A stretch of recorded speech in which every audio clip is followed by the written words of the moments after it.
ჩემი მიზანია რომ ამ წინადადებას გამოუჩნდეს ბევრი მხარდამჭერი და რომელმა პრეზიდენტმაც უნდა იმან გააკეთოს ეს ოღონდ ხალხს ეშველოს და ოღონდ ხალხს უკანასკნელი ლუკმაპურის ფული არ წაართვან იმისათვის რომ დენს გაუთიშავენ რომ გაზს გამოუთიშავენ დატოვებენ სიცივეში და სიბნელეში აი ეს საფრთხე მოიხსნას და ჩემი თავი ჯანდაბას და ექსპერტები ამბობენ რომ ეს არისო არარეალური რომ ადამიანს თქვაც იგივე შალვა ნათელაშვილი ან სხვები შეპირდნენ აი ამ გადასახადის დაფარვას ანუ ჩემს ნაცვლად გადაიხადოს ვიღაცამ აი როგორც თქვენ ბძანეთ ნებისმიერმა იმ ხელისუფლების ან სხვა ბიზნეს წრეების წარმომადგენელმა ვინც ახლა თქვენ ჩამოთვალეთ მე ვიმეორებ ეს გადახდა იქნება საგადასახადო შეღავათების ფონზე და რასაც გადაიხდის ის ბიზნესმენი შეიძლება იმაზე მეტი მოგება დარჩეს იმ საგადასახადო განაკვეთის დაწევის შედეგად გასაგებია რა გზით აპირებს შალვა ნათელაშვილი ხალხისთვის ანაბრების დაბრუნებას ანაბრები ეს არის ძალიან სერიოზული თემა ქართული წინასაარჩევნო პოლიტიკისთვის ყველა წეგან გიორგი გუგავამ შეახსენა ხელისუფლების წარმომადგენლებს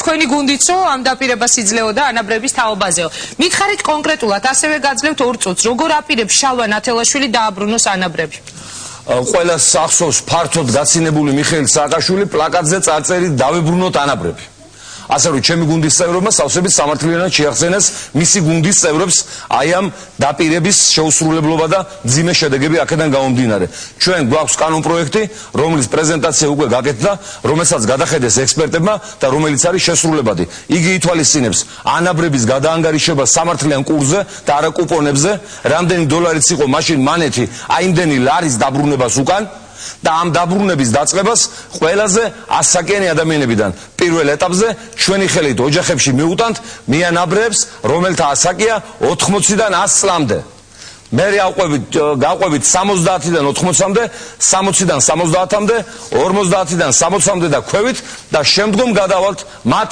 მემკვიდრეებზე რომლებმაც აი ეს წიგნაკები მიიღეს შემსალარუების და მეტი არაფერი არ მიუღიათ მე არ დამოიწყება ჩემი დეიდა მუშაობდა დამლაგებლად ფასანაურის უნივერმაღში რაც 80 მანეთი იყო მაშინ ხელფასი თუმცა იმ ფულით შეიძლება ბევრი რამის ყიდვა ვიდრე ახლანდელი 80 ლარი და იყო გაუთხოვარი უშვილო და მეუბნებოდა რომ შენი დასამარხი რო არ გავხდეო შვილო აი ჩემი დასამარხი ფული 7000 მანეთი შეგროვილი მაქვს უკვე როცა ის გარდაიცვალა ეს 7000 მანეთი იყო 7 კუპონი უკვე და ასეულობით 1000 ჩვენი წინაპარი ჩვენი ბებია დეიდა მამი და პაპა ბაბუა წავიდა აი ასეთი დაუბრუნებელი ანაბრებით იმ ქვეყანაში გაიყოლე ეს დარდი და ჩვენ ამ დარდს მათ არ დაუტოვებთ ამ დარდს გავასწორებთ ამ ანაბრებს ხალხს დაუბრუნებთ ამის საშუალება არის დიდი მადლობა თუმცა ბატონო შალვა ეს რეალურია თქვენ რასაც ამბობთ? რა თქმა უნდა რეალურია ჩვენ დაანგარიშებული გვაქვს აი პირველ ეტაპზე 80-დან 100 წლამდე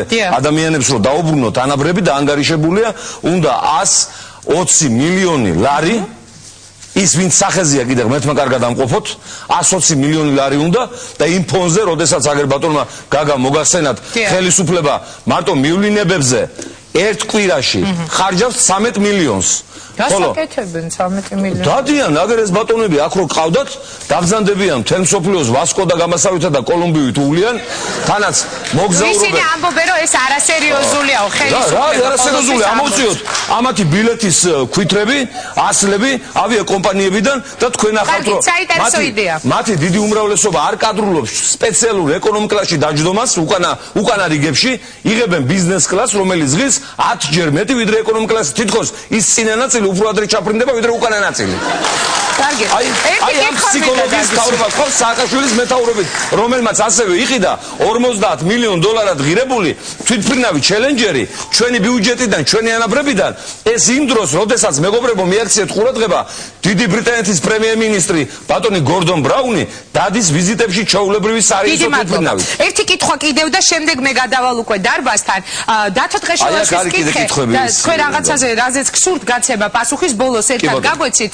დათო ტყეშელაშვილის კითხე წეღან ჯანდაცვის მინისტრს რომ აი რა შეკითხვას დამიტოვებთ თქო შალვა ნათელაშვილთან გადასასვლელად მან თქვა რომ აი როდესაც არის დაპირება ყველაფერი უფასო რა არის ეს ახლა მე არ მინდა ბატონ დავითთან შევიდე პოლემიკაში, მე პოლემიკაში შევალ მის უფროსთან, ბატონ მიხეილ სააკაშვილთან, როცა აი აქ მობრძანდება და აი აქ დადგება, ანაკ დადგება. გვაქვს იმედი რომ იგი მოვა გადაცემაში და უფასო ხალხისთვის. მაგრამ ფასიანი ბიუჯეტისთვის და ეს ბიუჯეტი დგება სწორედ ჩვენგან წართმეული ფულებით, ჩვენგან აკრეფილი გადასახადებით, ის არის ჩვენი ფული და ამიტომ იმ ბიუჯეტმა, იმ მსხვილმა ბიზნესმა, ვინც წაგვართვა ეროვნული სიმდიდრე, უნდა კეთილი ინებოს და დაფაროს ეს გადასახადები. ჩვენთვის უფასო, მათთვის ფასიანი. დიდი მადლობა, ბექა. თუ შეიძლება ბექა ნათელაშვილს მინდა დაუსვა ესეთ შეკითხვა. როცა მამა ესე ემოციურად გამოდის ხოლმე ტელევიზორში, ამ დროს შენ ნერვიულობ ხოლმე თუ აი როგორ უყურებ ტელევიზორში, ეხა აქ რო არიჯდე და უსმენდე მამას. ან ეხლა ზიხარ პირდაპირ, აი როგორია შენი დამოკიდებულება, ემოციები? ეს კითხვა ცოტათი მეორეჯერ მოგივიდათ, ადრესს შემეკითხეთ. მართლა? დღეს აი როგორ ახსოვთ თქვენი ნამდვილი ნათელაშვილია. მე შემიძლია ეხლა გულწრფელად დავსვა. ადრე მე მყავდა ბექა თქვენი გადაცემაში ტელეკომპანია იმედში და ალბათ იქ დავსვი ეს შეკითხვა. ისე თქვენი ფანია, ბექა თქვენი ფანია, რეჩელი. ძალიან დიდი მადლობა. ბექას ქალბატონმა ლეონმა წეღა შემახსენა ასევე ერთი. დღეს მე თუ კიდევ დიდი ხანი გავაგრძელე ეს გადაცემა, შეიძლება ისეთი რაღაცები გამახსენონ, რაც მართლა აღარ მახსოვდა. ბექა ნუ ახლა სახში როცა ვარ და ტელევიზორით უყურებ, მაშინ არ ვნერვიულობ ესე ძალიან, ახლა უფრო ვნერვიულობ. რატო? რა ვიცი, ეს ბუნებრივია. როდესაც მამას პირდაპირ ხედავ და რა ვიცი. შეშველება გინდება ხოლმე მიშა. აი როცა მასზე ამბობენ ცუც, აი რაღაცა წეღან დარეჯანსაც ვკითხე, აი ისმენ ტელევიზორში, რაღაც ჩანაწერები გამოქვეყნდა, რაღაც აკრიტიკებენ, იძახია რომ არის აგენტი, ვთქვათ, ცუდი რაღაც შეფასებები არის. გადატრიალების მომწყობი და ასე შემდეგ. გადატრიალების მომწყობი და ასე შემდეგ. აი ამ დროს რას ფიქრობ ხოლმე შენი? რა თქმა უნდა, ეს ყველაფერი სისულელეა, სააკაშვილმა მოიფიქრა და სულ გამი პოლიტიკოსად სორიშვილი ინგა რა. ლეიბორისტული ოჯახი აქვს შალვა ნათელაშვილის ჭეშმარიტად. ერთი კითხვა მინდა დაგისვათ. შალვა ნათელაშვილის მეგობრები იმყოფებიან თუ არა ამ დარბაზში ისეთი ადამიანები, ვისაც შეუძლიათ გითხრან რაიმე საინტერესო ისტორია, ისეთი მეგობრული, არაპოლიტიკური, არაპარტიული ლეიბორისტების ლიდერის შესახებ. მაგისტანებს ბევრს მოგიყვებიან. კი ბატონო, ერთი ძალიან საინტერესო ისტორია, არავის არ გაქვს სურვილი. ქალბატონო ბელა, მაშინ თქვენ მოგვიყევით რაიმე ისტორია, რომელიც თქვენ ყოველთვის გემახსოვრებათ, როდესაც აი დაგისვავენ კითხვას, რომ გაიხსენეთ რამე შალვასთან დაკავშირებით, თქვენი ისტორია და შემდეგ ბოლო ორ შეკითხვას დაუსვამ მე დღევანდელი გადაცემის სტუმარს. 15 წლის განმავლობაში ბევრი რამის გახსენება შეიძლება, რა თქმა უნდა, მაგრამ ამ ზაფხულს ამსტერდამში ვიყავით და ძლივს წავიყვანე მაღაზიაში, ბოლო დღე იყო და მინდოდა რამე შეეძინა როგორ წესი, ამას თბილისში არ აკეთებს და ვიფიქრე თავის გემოვნებით რამე შეარჩევს მეთქი და ესე იგი დავიყოლიე რომ საყიდლებზე გამომყოლოდა, მაგრამ მითხრა გეხვეწები შენ შედი, მე გარე დაგელოდებიო. რომ გამოვედი, სად არის? არ ვეძებ და აღარ არის და ხა მეთქის ესე იგი და შორი ახლოს უფრო სწორედ მესმის ვიღაცის საპროტესტო აქცია ეწყობა და დიდი ტრანსპარანტები